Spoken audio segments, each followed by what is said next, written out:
Welcome back to Firewatch. Joining us now to talk about the design and installation of this residential fire sprinkler system is Crawford Sprinkler Company Vice President Ian Snider.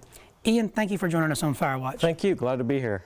Okay, so you're with Crawford Sprinkler Company, and the homeowners already told us that one of the hardest things was finding a company willing to take on this project. Why did you guys agree to take it on? We kind of felt as a steward of the industry that Phil had originally explained to us he had a lack of interest with some of the other contractors in town wanting to take on such a small project. But we just felt it was important for the industry to be progressive and to go ahead and put the effort into this to get it done, especially when someone approached us about doing it. So that was really important to us. Because my understanding is that the vast majority of what your company does is commercial sprinkler systems. That's correct. Our average contract size would probably be 10 times what the size of this is here. So it just takes the same amount of effort to do a smaller project, and sometimes financially it's not as rewarding to do the smaller projects, and there's a higher level of risk. So, but we felt, like I said, we felt it was important to do this. Okay, so talk to us about the design. How did the design phase of the sprinkler system go? We had an initial consultation with Phil at our office. We unrolled the plans, talked about some of the architectural features of the home, with specifically some of the coffered ceilings, making sure we talked about light fixtures and potential obstructions he might have. And from there we took the plans and we took it to our engineering department, did the sprinkler layout, hydraulic calculations, obtained the water supply information from the local fire department, and submitted those plans for permitting. A few weeks later, everything was approved, and we were waiting on Phil's construction of his home. So it sounds like really it was a pretty simple process once you guys made contact with each other. It really is. The way that our company is set up is we do everything in-house.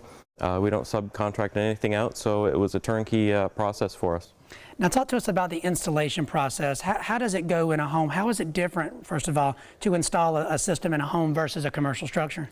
It's really no different. Basically, once the house is framed up and the other trades, such as your mechanical and plumbing contractors, are here, we're here at the same time to kind of coordinate with them and make sure that we're not getting in each other's way, and we do all of our piping and run it while it's framed.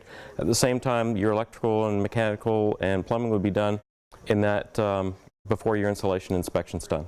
Okay, now talk to us about the actual system itself. The water supply comes from the street up to the home. When it gets to the house, what are the steps it goes to before it gets to the actual sprinkler head itself? Basically, it comes from the street just like it would on any other home. It runs through the meter. At the point of connection into the home, it actually splits off from the domestic service, and we put what's called a backflow preventer device. And what that does is it protects the domestic or the drinking water supply in the home from any water that could be sitting in the sprinkler system long term. Okay. Now, is the piping that is used for the sprinkler system any different than your standard home supply piping? It is. The product is called Blazemaster. It's a Schedule 80C PVC product. It's got special glue and special resin and materials in it that's listed specifically for fire sprinkler systems.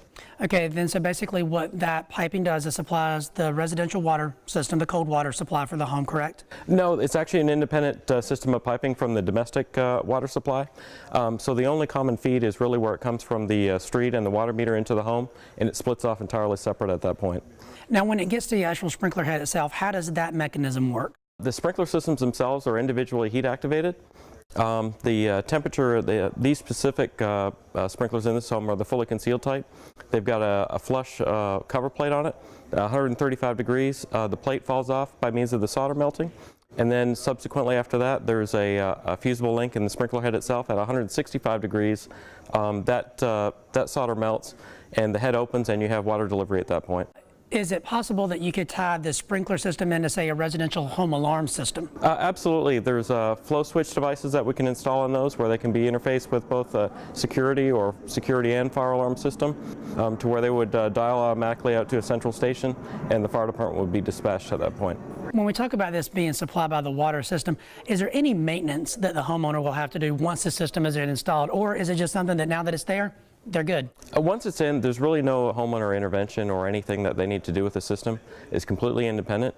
They are required to be inspected once a year by a licensed inspection contractor, and also the cities will require the backflow preventer to be tested annually also. So there is a little bit of maintenance on that end, but as far as the actual sprinkler heads, the pipes, all that stuff, really nothing. There's no homeowner parts or pieces that would ever be touched or operated or maintained. If somebody out there watching the show wanted more information, could they make contact with your company? Absolutely. They can go to our website at www.crawfordsprinkler.com. Our office is located at 2725 South Saunders Street in downtown Raleigh. And we have an open door policy. We're open to the public if anyone wants to drop by. They have homeowner plans they want to share with us and get some quotes or budgets, or just simply have some questions about the systems themselves. They can drop by anytime. Okay, well, I know you guys did a good job here, and I know the homeowner's really happy with it. So thank you for taking the time to talk with us today. Thank you. You have a good day.